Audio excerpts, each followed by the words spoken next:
नमस्कार दोस्तों, आप सभी का स्वागत है। बाड़मेर जिले की विधानसभा सीटों के राजनीतिक इतिहास की इस सीरीज में आज हम बाड़मेर जिले के गुड़ामालानी विधानसभा सीट के बारे में बात करेंगे। गुड़ामालानी विधानसभा सीट पर सिर्फ एक ही जाति का वर्चस्व रहा है। हालांकि यह वर्चस्व टूटा तो कमल का फूल खिल उठा था।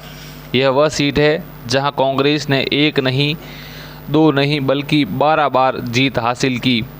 इसे पश्चिमी राजस्थान में कांग्रेस का सबसे मजबूत किला कहा जाता है। हालांकि माना जा रहा है कि लंबे अरसे बाद गुड़ामालानी को विधायक के रूप में एक नया चेहरा मिल सकता है। वीडियो शुरू करें उससे पहले आप सभी के लिए भी एक सवाल है कि इस बार गुड़ामालानी विधानसभा सीट से बीजेपी, कांग्रेस और आरएलपी किसको टिकट दे सकती है। चलिए वीडियो शुरू करते हैं। इस सीट पर न सिर्फ एक जाति का वर्चस्व है बल्कि इस सीट पर व्यक्तियों का भी वर्चस्व रहा है। बाड़मेर की गुड़ामालानी से 1957 में पहली बार विधायक बने रामदान राम चौधरी की विरासत को उनके बेटे गंगाराम चौधरी ने 1962 से 1977 तक आगे बढ़ाया। इसके बाद से इस सीट पर हेमाराम चौधरी का वर्चस्व रहा है। हेमाराम चौधरी यहां से 6 बार विधायक चुने गए। गुड़ामालानी सीट पर पहली बार विधानसभा चुनाव 1957 में हुआ। गुड़ामालानी विधानसभा सीट के पहले चुनाव में कांग्रेस की ओर से रामदान राम चौधरी उम्मीदवार थे, तो वहीं उनके सामने राम राज्य पार्टी की और से बाबू ताल ठोक रहे थे। इस चुनाव में रामदान चौधरी की जीत हुई, वहीं उनके परिवार की सियासी वर्चस्व की नींव पड़ी। दूसरा विधानसभा चुनाव 1962 में हुआ। इस चुनाव में रामदान चौधरी के पुत्र गंगाराम चौधरी चुनावी मैदान में थे। उन्हें कांग्रेस की ओर से टिकट मिला। उनके सामने निर्दलीय उम्मीदवार बच्चू सिंह ताल ठोक रहे थे। इस चुनाव में गंगाराम चौधरी ने बच्चू सिंह को शिकस्त दी। तीसरा विधानसभा चुनाव 1967 में हुआ। 1967 में रामदान चौधरी के पुत्र गंगाराम चौधरी ने जीत हासिल की। लिहाजा ऐसे में कांग्रेस का विश्वास गंगाराम चौधरी पर बढ़ चुका था। कांग्रेस ने गंगाराम चौधरी को 1967 में एक बार फिर से टिकट दिया और पार्टी के विश्वास पर खरे उतरे। चौथा और पांचवा विधानसभा चुनाव 1972 और 77 में हुआ। 1967 में निर्दलीय उम्मीदवार को शिकस्त देकर जीत हासिल करने वाले गंगाराम चौधरी इस बार फिर कांग्रेस की टिकट से चुनावी मैदान में थे।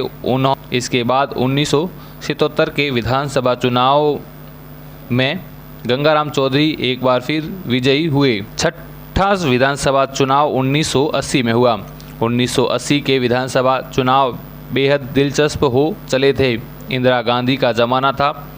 यहाँ कांग्रेस की लड़ाई कांग्रेस आई से ही थी, यानी कांग्रेस बनाम कांग्रेस के मुकाबले में इस बार गंगाराम चौधरी को चुनौती देने के लिए कांग्रेस आई की ओर से हेमाराम चौधरी ने ताल ठोकी।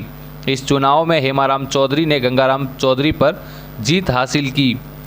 इस चुनाव के बाद हेमाराम चौधरी का वर्चस्व गुड़ामालानी की सियासत में बहुत बढ़ गया। सातवां विधानसभा चुनाव 1985 में हुआ। इस चुनाव में हेमाराम चौधरी कांग्रेस की ओर से उम्मीदवार थे, तो वहीं उनके सामने कैलाश बेनीवाल लोक दल की ओर से ताल ठोक रहे थे। इस चुनाव में हेमाराम चौधरी ने जीत हासिल कर दूसरी बार विधायकी हासिल की। आठवां विधानसभा चुनाव 1990 में हुआ। यह चुनाव गुड़ामालानी के इतिहास को बदल कर रखने वाला था, क्योंकि इससे पहले कभी महिला विधायक नहीं चुनी गई थी। कांग्रेस ने चेनाराम को अपना उम्मीदवार बनाया, तो वहीं जनता दल की ओर से मदन कौर उम्मीदवार बनी। इस चुनाव में मदन कौर ने बड़े अंतर से जीत हासिल की और वह गुड़ामालानी की पहली महिला विधायक के तौर पर विधानसभा पहुंची। नौवां विधानसभा चुनाव 1993 में हुआ।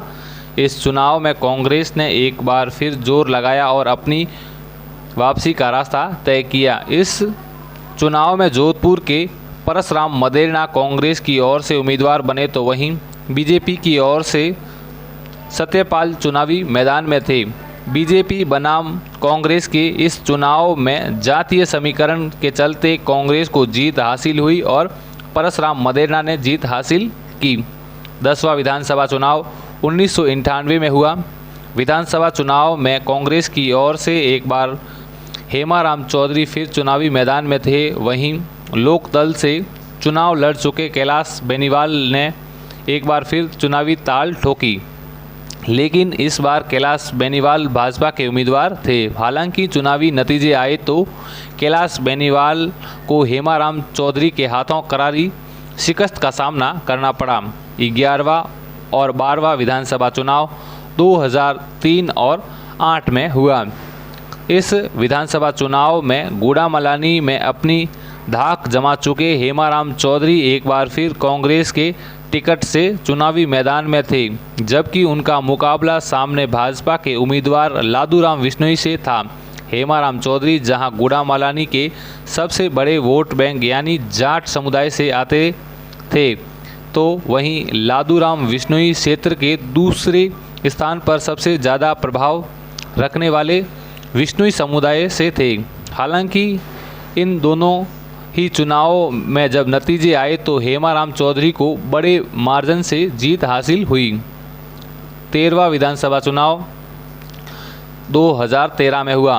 इस चुनाव में मौजूदा विधायक हेमाराम चौधरी कांग्रेस की ओर से चुनावी मैदान में ताल ठोक रहे थे, तो वहीं भाजपा ने फिर से लादूराम विश्नोई पर विश्वास जताया और उन्हें चुनावी मैदान में उतारा।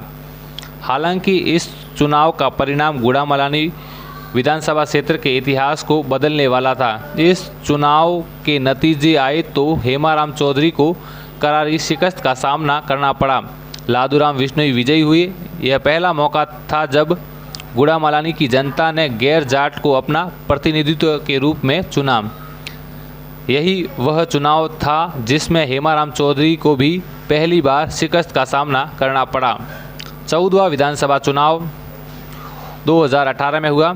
इस विधानसभा चुनाव में एक बार फिर से कांग्रेस की ओर से हेमाराम चौधरी और भाजपा की ओर से लादूराम विश्नोई के बीच कड़ा मुकाबला देखने को मिला।